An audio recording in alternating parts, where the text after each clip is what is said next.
자, 이태원 클래스 4학기 오바마의 약속의 땅 같이 읽어볼까? 자, 시즌 2 두 번째 수업 이제 시작을 하게 됐습니다. 지난 학기부터 들으시던 분들도 있고 이번 학기에 새로 듣겠다고 하신 분들도 있었는데 뭐 얼마나 들어오실지 기다려보는 걸로 하죠. 이번 책은 이번 챕터는 우리가 최웅님 링크는 씨가 지금 지금 바로 공유를 네네, 해드리겠습니다. 네, 예. 해주세요. 최웅님 씨도 지금 갓댐 아메리카 부분하고 그 오바마의 연설 영상을 유튜브 링크로 공유를 해주셨습니다. 참고해서 나중에 보시면 좋을 것 같고요. 저도 7, 8장에서 인상 깊은 부분 몇 개 말씀드리면, 근데 아까 김원식 교수님하고 최웅님 그 박한창 씨 얘기하신 부분 중복되는 부분들은 빼고, 그러니까 이제 이 책이 의미가 있는 건 뭐냐면 우리가 지금 저 이억만리 태평양 건너편에서 일어난 거의 12년 전의 사건이잖아요. 2008년 대통령 선거라고 하는 그 거대한 역사적인 사건을 마치 내가 후보가 된 것 같은 느낌으로, 마치 내가 오바마의 어떤 입장에서 오바마 후보가 된, 사실 정치를 전혀 모르는 그냥 일반인도 이 책을 찬찬히 읽어가다 보면 아, 미국 대선이 이렇게 이루어지는구나.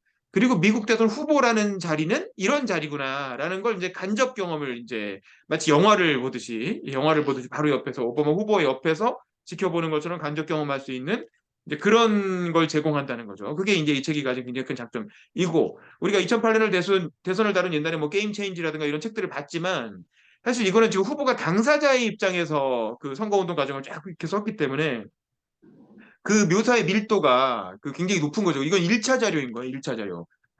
기자들이 쓴 거는 취재해갖고 전에 들은 얘기를 통해서 쓴 2차 자료인 거고, 이건 본인이 직접 쓴 1차 자료이기 때문에 역사적인 어떤 사료로서의 가치도 굉장히 뛰어나다라는 점이고요. 근데 이게 사실 당시에 언론의 평가도 그랬지만 오바마 스스로 평가하고 있는 것도 2008년 민주당 경선에서 오바마가 승리할 수 있었던 이유는 크게 두 가지인데, 첫 번째는 이 풀뿌리 보병, 그러니까 이제 소액 다수의 후원자들을 중심으로 한 자원봉사자 선거운동원들. 이게 하나 있고, 이게 우리로 치면 노사모죠. 사실 우리는 이건 2002년에 이미 했던 거예요. 근데 이제 오바마 그는 그거를 2006년 뒤에 하게 된 건데, 이런 어떤 그 풀뿌리 자원봉사자들이 엄청난 참여를 이끌어냈다는 점하고, 두 번째는 디지털 민주주의를 통한 이른바 스마트 선거운동을 했다는 거죠. 그거는 이제 하워드 딘이라고 하는 앞선 사례가 있었지만, 하워드 딘은 사실 뭐 성공하지 못했고 너무 약간 극좌적인 성향의 후보였죠. 그 버니 샌더스 같은.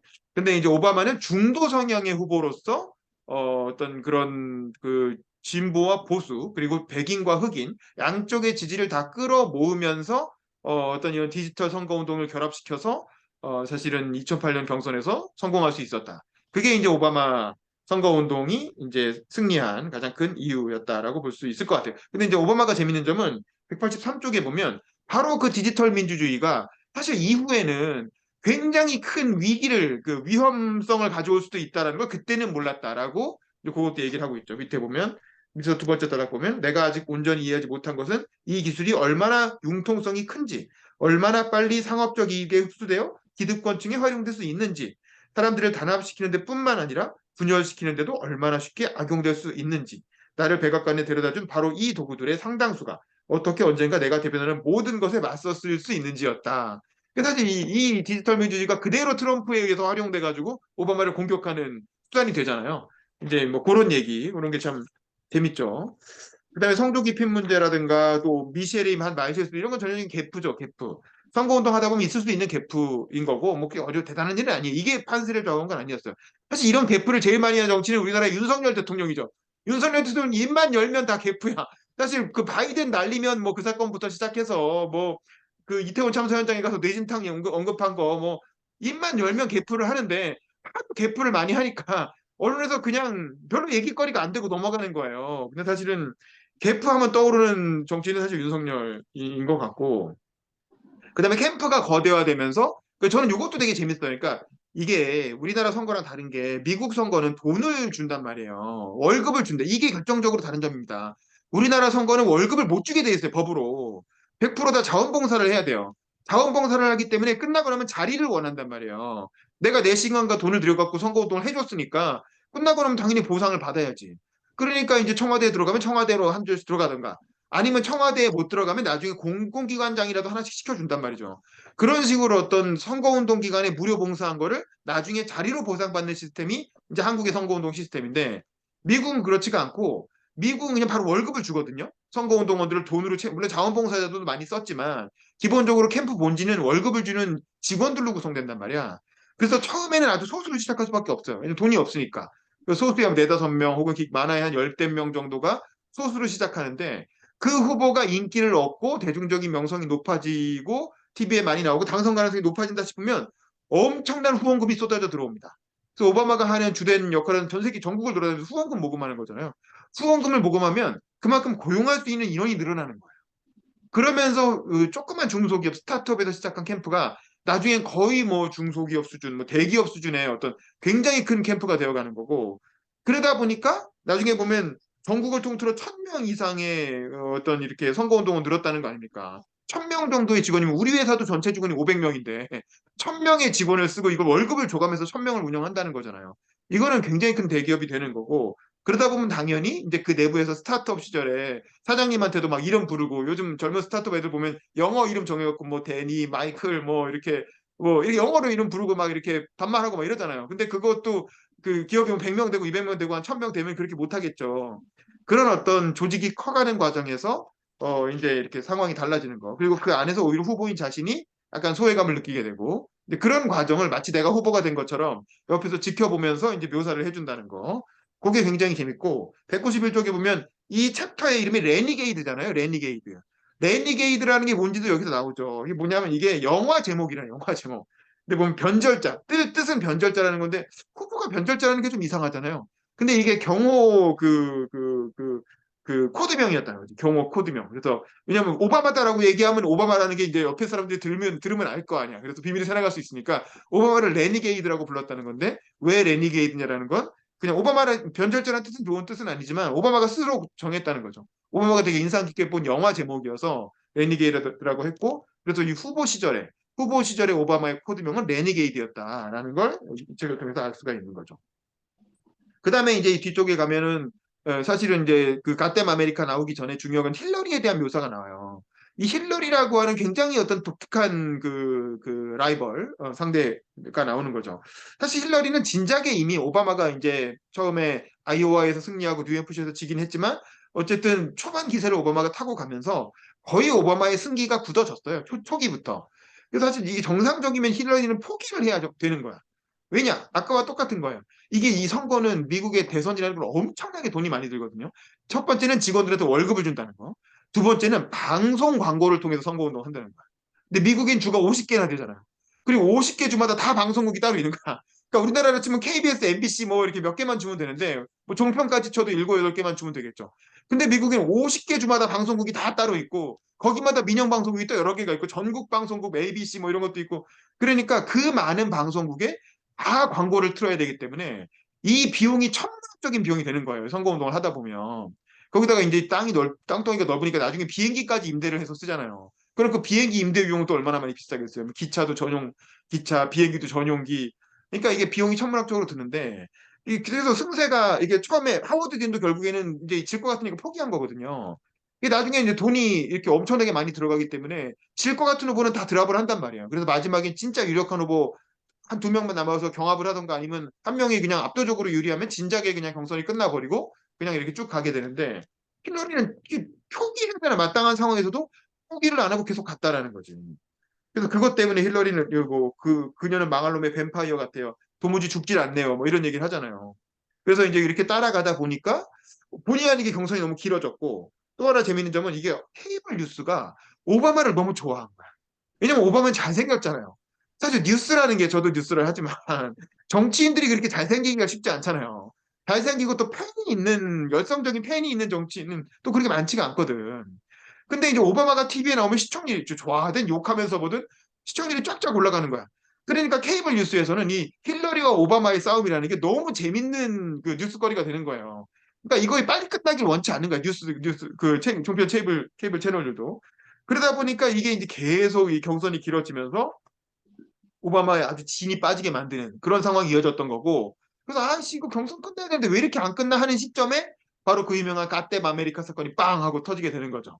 그래서 이제 제레미야 라이트 목사가 이제 전에도 한번 이슈가 됐었지만 그때 별거 아니다 하고 넘어갔던 건데, 근데 이제 뭐 폭스뉴스였나요? 여기서 이제 이 제레미야 라이트 ABC 뉴스네. ABC 뉴스가 제레미야 라이트가 했던 수많은 설교 중에 제일 센 말들, 제일 심한 말들, 이제를 이렇게 딱 묶어서 2분짜리 동영상을 만들어서 그걸 틀었는데, 이제 그게 아주 그냥 엄청난 그 큰 충격을 미국 정치에 주게 되는 거죠. 그래서 God bless America, 미국 정치인들이 흔히 쓰는 그 연설 끝날 때 하는 말이잖아요. 근데 그걸 God damn America라고 한 부분을 탁 찍어서 KKK의 미합 중국이라고 하고, 뭐 미국에 나기 회를 치러 돌아왔다, 뭐 하여간 뭐 이런 안 좋은 말들만 다 묶어갖고 2분짜리 영상을 만들어서 올렸다는 거 아닙니까? 그거 이따가 옥립 씨가 올려준 영상 한번 보시고요. 그러니까 이게 지금 난리가 난 거죠. 사실 이런 비슷한 사건은 뭐냐면 우리나라로 치면 윤석열 대통령하고 천공스승이에요. 천공스승이 얼마 전에 이태원 참사 관련해서 잘된 일이라고 막 그런 식으로 얘기했잖아요. 그런 게 사실 비슷한, 윤석열과 천공의 관계가 사실은 이 오바마와 뭐 제레미야 목사와 관계랑 비슷한데 그것도 희한하게 우리나라에서 별로 문제가 안 돼. 이 정도면 미국 같으면 난리가 났을 사안인데 이게 뭐 우리나라는 뭐 어쨌든 좀 너무 좀 우호적인 언론 환경이 있어서 그런지 뭐 그런 모양입니다. 그래서 이런 상황이 되면 아까 웅님 씨 얘기한 것처럼 대개 이제 그 사람과의 관계를 끊죠. 예를 들면 그 윤석열도 천공에 대해서 언급 안 하잖아요. 그리고 천공하고 나는 관련 없으니까 뭐 이렇게 해버리고 넘어가는데, 오바마는 그렇게 하기에는 이제 제레미야 목사의 관계가 너무 끈끈했고 오랫동안 제레미야 목사의 어떤 교회를 다녔고, 그리고 그 사람한테 실제 결혼식 날 주례를 서준 것도 제레미야 목사였고 세례도 제레미야 목사한테 받았고, 그러니까 그냥 그렇게 끊어낼 수는 없었던 거지. 그래서 이 문제를 한번 정리해야 되겠다라고 해서 우리가 옛날에 2004년 전당대회 그 유명한 오바마 연설은 15분짜리 연설이었잖아요. 근데 이거에 관련해서는 장장 40분에 걸친, 거의 40분인가요? 그럼 거의 강연이죠, 강연. 거의 강연 수준의 연설을 하게 됩니다. 이거를 이제 굉장히 수많은 사람들이 보는 그 생방송을 통해서 그런 강연식의 대중 집회에서 연설을 했고, 그 놀라운 점은 그 연설을 통해서 이 문제를 돌파했다는 거죠. 그게 진짜 놀랍죠, 사실은. 그러니까 우리나라에서는 사실 이런 문제가 터졌을 때 이게 수습이 잘 안 되거든요. 그냥 그 사람과의 과거를 갑자기 바꿀 수는 없으니까. 그렇잖아요. 그 오랜 인연이 있었는데 어떻게 갑자기 과거를 바꿉니까? 이게 안 되는데, 오바마는 이거를 연설을 통해서 자기가 어떤 그 잘한 점 못한 점 이렇게 짚어낸 거죠. 그리고 그 제레미야 라이트 목사의 입장도 이해를 하고, 하지만 그거에 분노하는 백인들의 입장도 이해를 하고, 그러면서 우리가 이 두 가지 입장을 다 이해하고 이걸 이해한 바탕 위에서 다음 미래로 나가야 되지 않겠느냐. 뭐 그런 취지죠. 뭐 취지만 놓고 보면. 근데 이제 그걸 굉장히 문학적이고 아름다운 어떤 그 문장과 설득력 있는 논리로 잘 포장을 해서 한 40분간의 대연설을 통해서 그리고 이런 연설은, 왜냐면 국민들이 엄청나게 이슈가 되고 그 본인이 그거에 대해서 얘기를 하니까 당연히 관심을 가질 수밖에 없잖아요. 그 기회를 잘 활용해서 이 문제를 이렇게, 그것도 대중들이 설득될 정도로 풀어낸다는 거는 굉장히 드문 재능입니다. 옛날에 이준석 씨가 한참 그 윤석열 대통령하고 내부 갈등을 빚을 때 국민의힘 원내총회에 가서 이준석이 직접 모두 발언을 하면서 연설을 한 적이 있었는데, 그거를 엄청나게 많은 언론들이 다 생방송으로 다 연결을 해가지고 전 국민이 다 보게 중계를 했었거든요. 근데 사실 그 연설은 국민들이 보기에 그렇게 썩 성에 차는 연설은 아니었어. 그렇게 별로 재미는 없어서 한 10분, 20분 하다가 결국 야 끊자 끊자 이렇게 해가지고 끊어서 이제 정규 뉴스로 돌아갔었는데, 이 오바마의 연설은 한 40분간 굉장히 국민들의 심금을 울리는 명연설을 해서, 물론 그럼에도 불구하고 오바마를 정말 싫어하는 사람들은 계속 제레미야 목사랑 연결 지어갖고 오바마 비판을 했지만, 그 중요한 점은 그게 중도층을 설득했다는 거죠.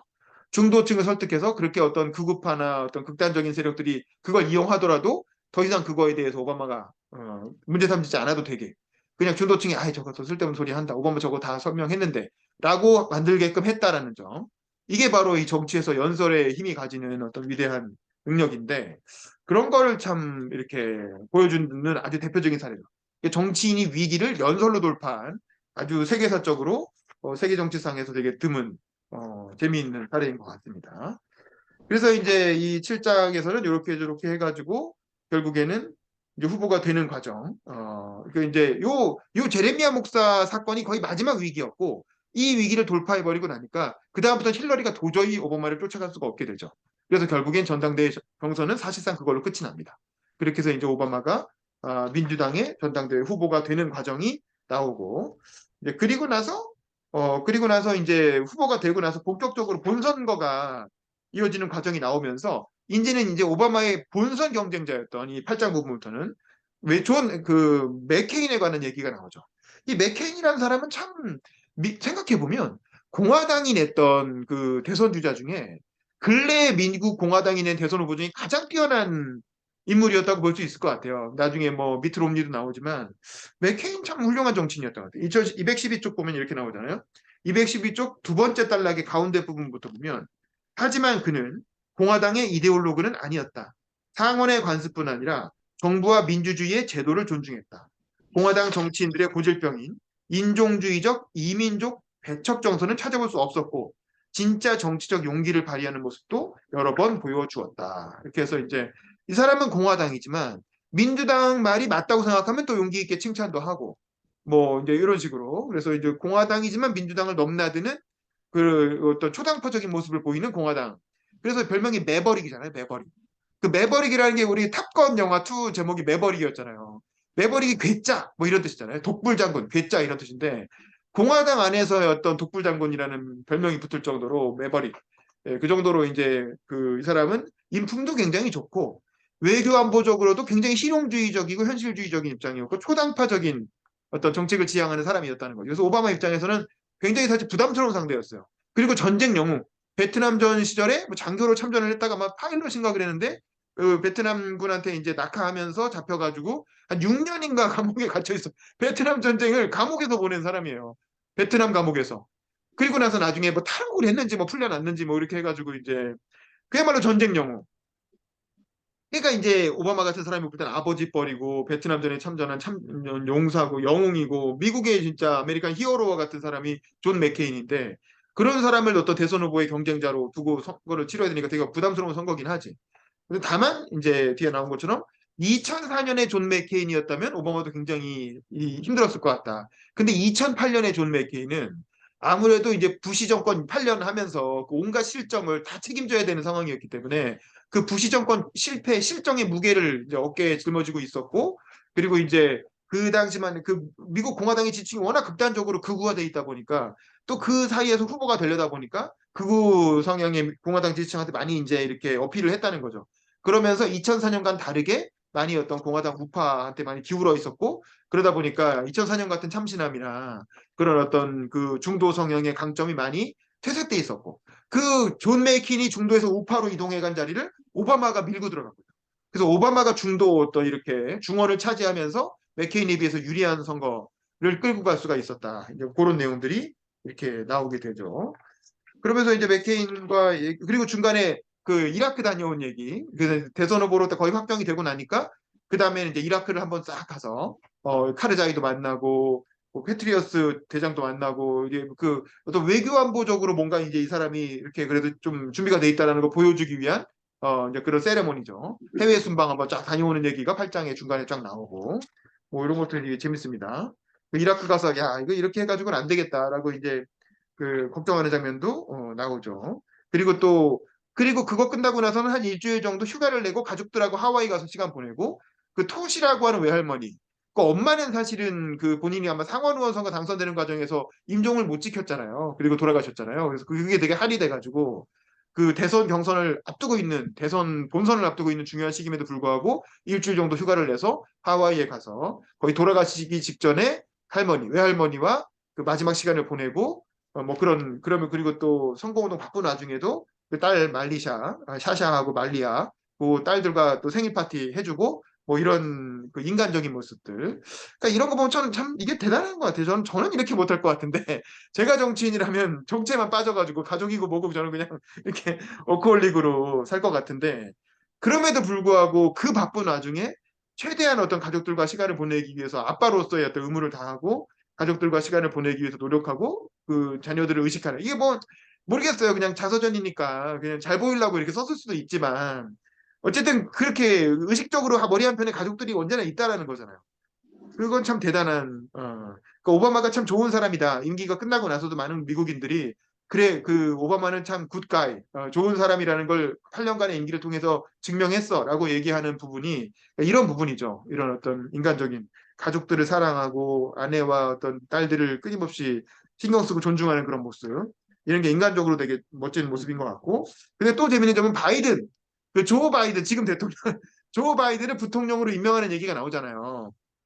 원래 사실은 조 바이든보다는 두 명을 고려했더라고요. 팀 케인이라고 하는 그 버지니아 주지사. 사실 팀 케인이 오바마하고 성향이 더 맞았다는 거예요. 그리고 아주 초창기부터 오바마를 지지했던 상원 그 주지사였고 민주당 내 거물 정치인이었고 그래서 팀 케인을 그 부통령으로 임명했으면 지금은 팀 케인 대통령이 될 수도 있겠죠. 사실은 바이든이 대통령 되고 오바마 때 부통령이라는 그 스펙 때문에 된 거잖아요. 근데 이제 그러지 않고 조 바이든을 했던 이유는 뭐 블라블라 이렇게 설명을 하죠. 그 227쪽 맨 마지막 단락에 보면 그럼에도 나는 우리가 대조적이라는 점에 끌렸다. 내가 무슨 일이 생기면 조가 대통령 역할을 더 잘 수행할 수 있으리라는 사실. 내가 너무 젊다고 여전히 우려하는 사람들을 안심시킬 수도 있다는 사실도 마음에 들었다. 그의 대외정책 경험은 미국이 두 개의 전쟁에 휘말렸던 시기에 귀중한 자산이 될 터였고 의회와의 관계나 아프리카계 미국인 대통령을 뽑는 것을 아직도 꺼림직해하는 유권자들에게 다가갈 수 있다는 잠재력도 마찬가지였다. 하지만 가장 중요한 것은 나의 직감이 말해준 것. 조가 품위 있고 충직하다는 사실이었다. 나는 그가 평범한 사람들에게 애정이 있고 문제가 생겼을 때 내가 그를 신뢰할 수 있다고 말했다. 그렇죠. 그리고 되게 인상적인 부분이었고 또 바이든이 사실 바이든 입장에서도 자기들보다 18살이나 어린 오바마의 부통령이 된다는 게 썩 내키지 않았을 텐데 바이든이 마지막에 뭐라고 하냐면 그런 얘기 자기는 상원원에서 되게 잘 나가는 건물급 정치인인데 내가 이제 와서 왜 오바마 부통령은 실권도 없는데 왜 하느냐라고 하다가도 그럼에도 불구하고 마지막에 그 받아들이는 그 멘트가 뭐냐면 내가 중요한 어떤 회의를 할 때 맨 마지막까지 곁에 두고 상의하는 사람이 됐으면 좋겠다. 그걸 약속해 준다면 내가 받아들이겠다라고 해서 오케이 해가지고 받아들이게 되고 왜냐하면 사실 대통령과 부통령 관계가 서로 어떤 약간 차별화된 점을 보완하는 사람을 부통령으로 임명하기 때문에 실제로 대통령이 되고 나서 관계가 되게 소원해지는 경우가 많대요. 부통령을 사실은 어떤 통치의 파트너로 인정하지 않고 그냥 이제 치워버리는 뒷방 늙은이처럼 치워버리는 경우가 많은데 오바마는 그래도 바이든을 잘 써먹었죠. 그리고 임기 내내 같은 어떤 그 파트너로 잘 활용을 했던 것 같습니다.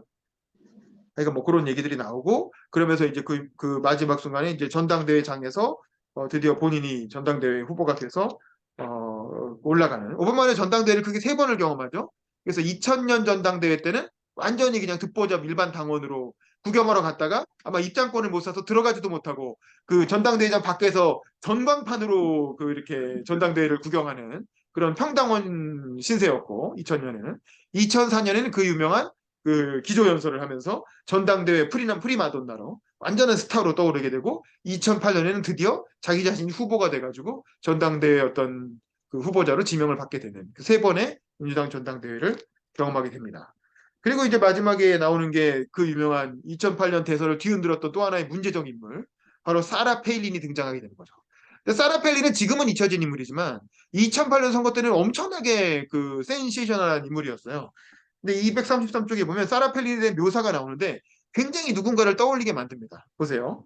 234쪽 두 번째 단락 44살의 알래스카 주지사로 전국 정치 무대에 알려진 적 없던 세라 파일리는 무엇보다 판을 뒤흔들 수 있는 인물이었다. 젊고 여성이고 독자적 역량을 갖췄을 뿐 아니라 독보적인 스토리도 가지고 있었다. 그녀는 소도시의 농구 선수였고 미인 대회에서 우승했으며 5개 대학을 거쳐 언론학 학위를 취득했다. 한동안 스포츠 캐스터로 일하다가 알래스카주 와실라의 시장으로 선출되었고 알래스카주의 뿌리 깊은 공화당 기득권층에 맞서 2006년 현직 주지사를 물리쳤다. 고등학생 때 남자친구와 결혼하여 5자녀를 낳았고 10대 아들 한 명은 이렇게 파병될 예정이었고 막내 아들은 다운 증후군을 앓았다. 보수파 기독교 신앙인이고 여가 활동으로 말코 손바닥 사슴과 왑티피 사슴 사냥을 즐겼다 이렇게 나오는데 이 사라 펠린의 묘사를 보면 전형적으로 누가 떠오르냐면 트럼프가 떠오르죠 사실. 사라 펠린은 여자 트럼프였던 거예요. 여자 트럼프. 바로 8년 뒤에 등장하게 될 트럼프의 사실상 어떤 전조와 같은 그런 인물이었던 거죠. 그래서 이제 페일린의 이력은 워싱턴 정가를 증오하고 대도시 엘리트들이 자기네 생활 양식을 얕잡아 본다는 의혹을 품고 있던 미국 노동자 계층 백인 유권자들에게 안성맞춤이었다. 뉴욕타임즈 편집국이나 NPR 시청자들이 자격을 문제 삼아도 그녀는 개의치 않았다. 오히려 그들의 비판이 자신의 진정성에 대한 증거라고 주장했다. 옛 미디어 관문들이 힘을 잃었고 전국 단위 공직 후보 자격을 왈가왈부하던 벽이 무너졌으며 폭스뉴스, 토크라디오, 막태 등하는 소셜미디어의 힘이 목표 청중에게 다가가는 데 필요한 모든 플랫폼을 제공할 수 있음을 그녀는 자신을 비판하는 많은 사람들보다 훨씬 일찍 간파했다라는 거죠. 근데 이 사라 페일린이 했던 똑같은 방식으로 8년 뒤에 트럼프가 어떤 선거운동을 캠페인을 펼쳐서 많은 사람들이 야 제가 무슨 대통령감이야 라고 사실 8년 전만 해도 사라 페일린에 대해서 그래도 중도층은 몇 가지 물어보니까 완전히 국정에 대해서 하나도 모르고 전혀 준비가 안 돼 있고 특히 외교안보 문제에 대해서는 아마 뭐 어떤 나라 이름도 헷갈렸나 아니면 지명을 헷갈렸나 뭐 그랬을 거예요. 되게 유명한 사건이 있었는데 굉장히 바보 같은 짓을 한. 근데 이제 그런 것들이 이제 사라 펠린의 어떤 단점을 아주 명백하게 폭로를 하면서 처음에 굉장히 큰 이렇게 화제가 됐다가 나중에는 완전히 몰락하게 되는 그 계기가 되죠. 그래서 결국에는 오바마가 아주 무난하게 당선되게 됐는데 어쨌든 이 사라 펠린한 존재는 그 이후에도 한동안 미국 정치에 어떤 굉장히 큰 가십거리로 남아 있게 되고 뭐 그렇게 되죠. 그리고 그 사라 펠린을 그 똑같은 방식으로 그 성만 바꿔서 등장한 게 바로 트럼프였고 트럼프는 8년 뒤에 이제 대통령이 되게 됩니다. 어쨌든 뭐 그런 거를 보여주는 되게 재밌는 포인트여서 한번 저도 생각이 됩니다. 그래서 오늘 그 7장과 8장 내용 중에서 좀 인상 깊은 부분들을 한번 살펴봤는데, 자, 요 내용에 대해서 추가로 뭐 하시고 싶은 말씀이나 소감이나 그런 게 있으면 듣고 오늘 마치도록 하겠습니다. 이게 참 문제입니다. 한동훈처럼 자기 진영이 좋아할 말만 하고, 또 장경태, 장경태처럼 또 이쪽 진영이 좋아할 얘기만 하고, 그러면 욕을 먹어도 자기 진영 안에서는 스타가 되는 거예요. 응. 장경태 솔직히 누가 알았습니까? 근데 빈곤 포르노 얘기하니까 이제 아주 유명한 정치인이 됐잖아요. 네. 진보 진영 안에서는 막 유튜브에서 여기저기 출연시키고 난리도 났어요. 아, 아, 이게 좋은 게 아니잖아요. 그런 식으로 뜨는 게 정치인이 바람직한 게 아닌데, 아니 뭐 경태 나도 잘 알지만 이게 이제 이런 식으로 스타가 되는 게 사실 오바마가 우려하는 딱 그런 사라펠린 현상 같은 게 우리나라에서도 계속 일어나고 있는 거거든요. 김의겸도 마찬가지고. 그래서 이제 그런 문제, 이게 정치를 좀 더 낮게 하겠다는 생각을 가진 사람이라면 이 문제, 이 정치적 당파성의 문제를, 그러니까 합리성을 다 무시해버리는 거죠. 그냥 모든 어떤 합리적인 판단을 다 덮어버리는 이 과도한 정치적 당파성의 그 위험성, 이걸 어떻게 할 것인가를 정말 진지하게 성찰하고 고민하지 않을 수 없다. 그래서 이제 오바마 같은 성향의 정치가인이 요즘은 나오기가 되게 어려운 거죠. 오바마 같은 중도 성향의 정치인이 사실 요즘은 인기를 얻기가 되게 어려운. 오바마 같으면 우리나라로 치면 수박인 거예요, 수박. 이렇게 겉은 파랗고 속은 빨간 수박 소리 들으면서 이제 이렇게 앞제비 뭐 빨갱이 뭐 이런 소리 들으면서 이제 망하기 딱 좋은 그런 거죠. 그러니까 걱정이 됩니다.